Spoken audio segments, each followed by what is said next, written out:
It's always a good idea to make a track plan for your new layout, but until you lay some track down, you don't really know if it's going to work.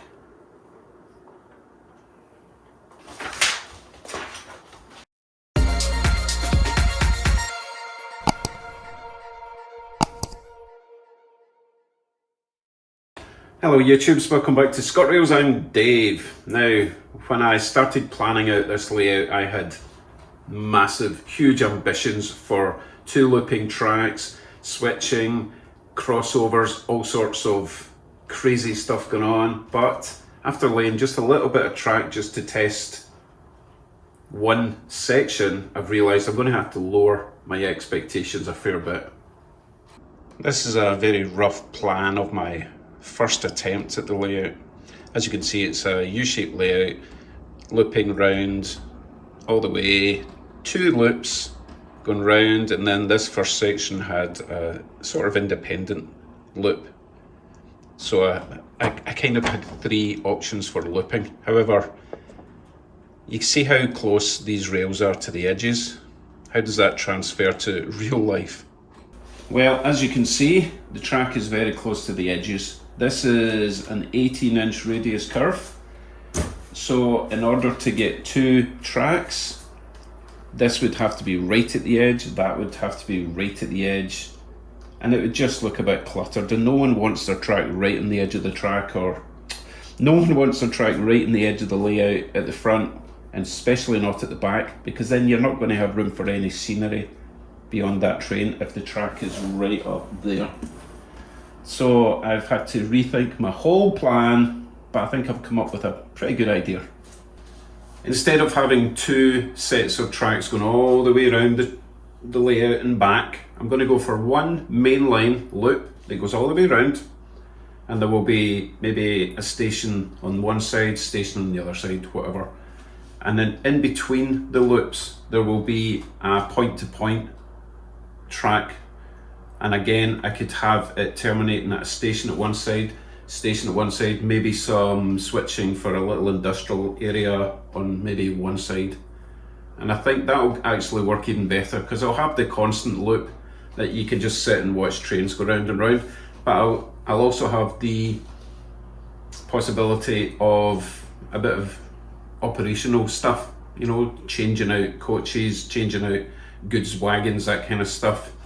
And it also means that the main loop doesn't have to just go straight in straight lines. It can meander and it can cross over the point-to-point track. So I can use bridges and tunnels and all that kind of thing. I think it's going to work out much better.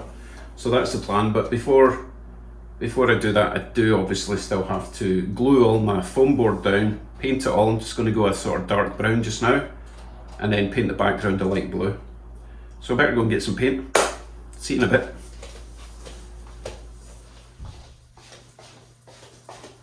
I have returned with bargains.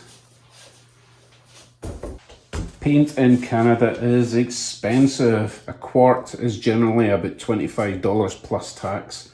This one, the cheapest of the cheap in Lowe's, $20 plus tax, and this is the brown, and it's just a sort of mud brown to cover the base. This, however, was, and you really should look into this, sometimes Home Depot and Lowe's have got a table full of paint that they made by mistake or someone returned, whatever. And this was one such tub of paint. I'm quite excited because it was so cheap. It was marked down to $12.80, but I told the guy it was for a model railway and he gave it to me for $5.74.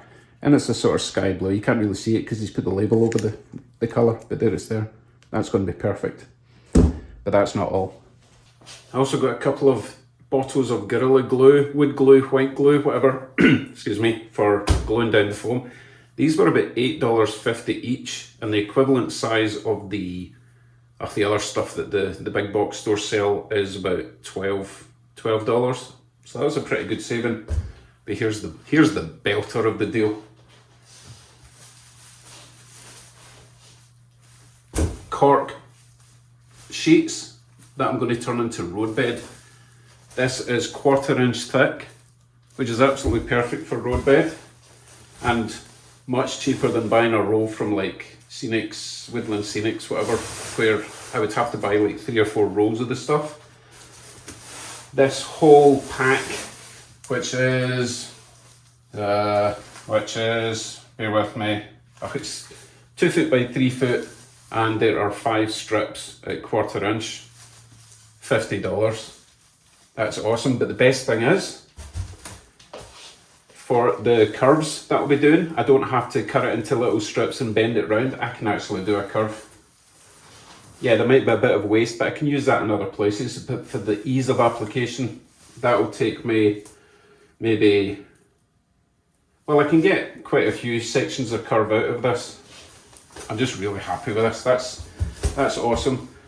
For example, they had rolls of this. One sheet rolled up was $20. So for $50, you can't knock it. That's brilliant. Right, I suppose I better get to work. I need to get the backdrops off, get the foam out, get it glued down, put some weight on it to let it dry.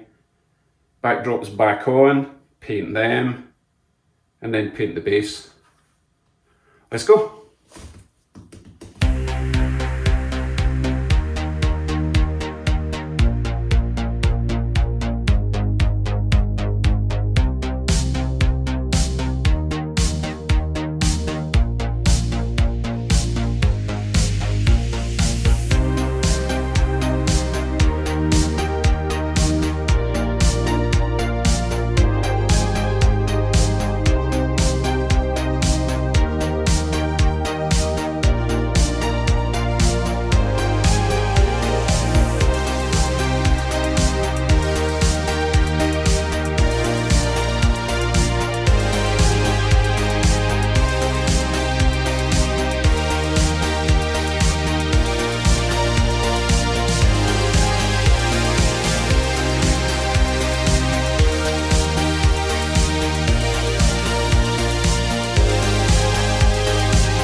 Time to paint the backdrop. Now, if you are wondering how the backdrop's attached, check up there for the video on how I made that and how I attach it using hook and loop or Velcro if you're in the UK.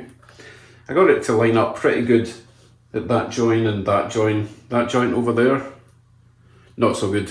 I might have to hide that with a big fir tree. Let me show you.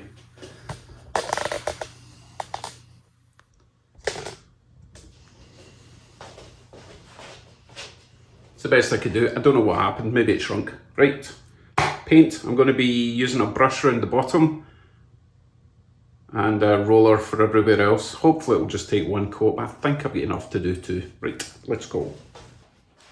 This is where we open the tin and discover it's actually pink or purple.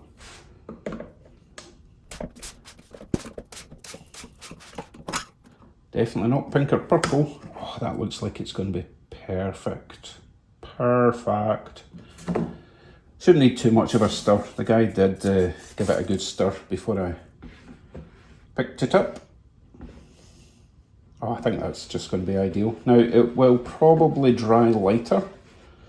If you've ever painted your walls in your house, you'll know that shock when you first put a coat of paint on your wall and you're like, oh my god, that's too dark. And then a couple of hours later it dries nice and light. Okay, let us begin.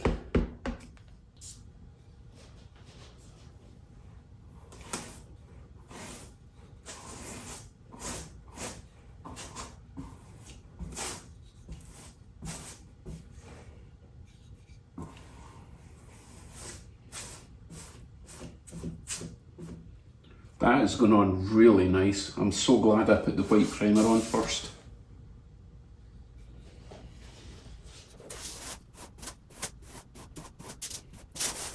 Excellent. Right, tack it with a roller now. Oh, missed a bit.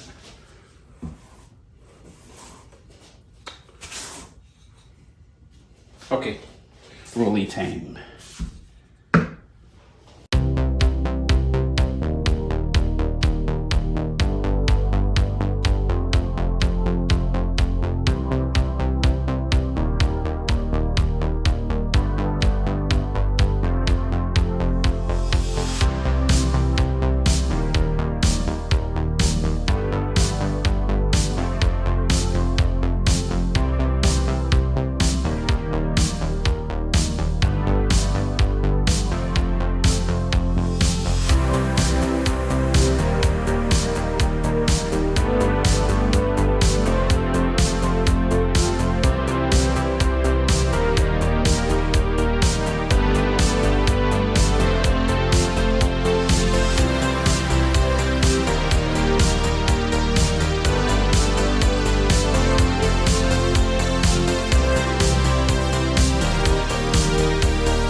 I think that looks pretty damn good for $5. One day in the future when I'm feeling brave, I'll try and add some fluffy clouds.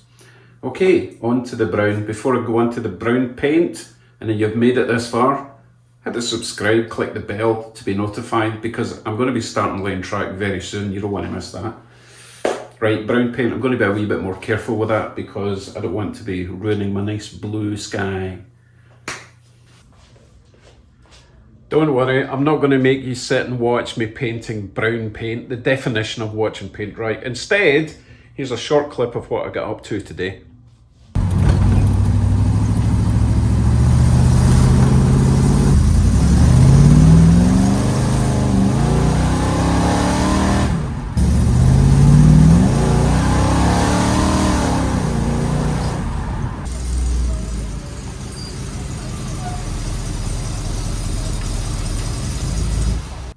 Now, that wasn't just a shameless plug from my other channel, which is called Scott Rods, link up there by the way. No, it's specifically because I need to try and find a 187 version of my car for the layout. It's a 1936 Chevy Coupe and it's on my channel called Scott Rods, link up there. Anyway, how's the paint coming along? It's taking ages to dry. Surprisingly, I used that entire quart of brown paint to cover that foam. I really didn't think it would take all the paint, but it did. I don't know what else there is to say, it's brown paint. So we're finally ready to start laying some track, except for one kind of important thing, track plan. The whole purpose of this project so far was to utilise the space I've got, build it as cheaply as possible, which I've done, and I think it looks great, but I don't have any idea where I'm going to lay track. Well, I'm going to lay it around here somewhere, but I really need to be careful. So far I've followed all the instructions online for how you should plan and build a layout. And I've got all this stuff out the way that's important, like making sure your room is nice and sealed. I started off with a nice clean room without dust and stuff falling from rafters. I've got my backdrop done other than the paint, other than the fluffy clouds or whatever. But I don't want to just do the clouds now because I might have a specific scenic area which might not want the clouds or might want smaller clouds. You get the idea. So I'm going to wait until I've got some scenery and track laid before I do the clouds. But apart from that, I think I'm doing everything right. Anyway, next video then, hopefully I'll be laying some track and I'll be using that budget cork roadbed that I found and see if that works. Before I go, thank you very much for all my recent subscribers. I'm up to 70 as of this video. Hopefully I'll be over 100 by the end of the weekend. That would be awesome. Anyway, take care, and before I go, next week I actually want to go out of the basement and down to Hamilton to do some rail fanning or train spotting if you're British. See you then. Thanks for watching. Bye for now.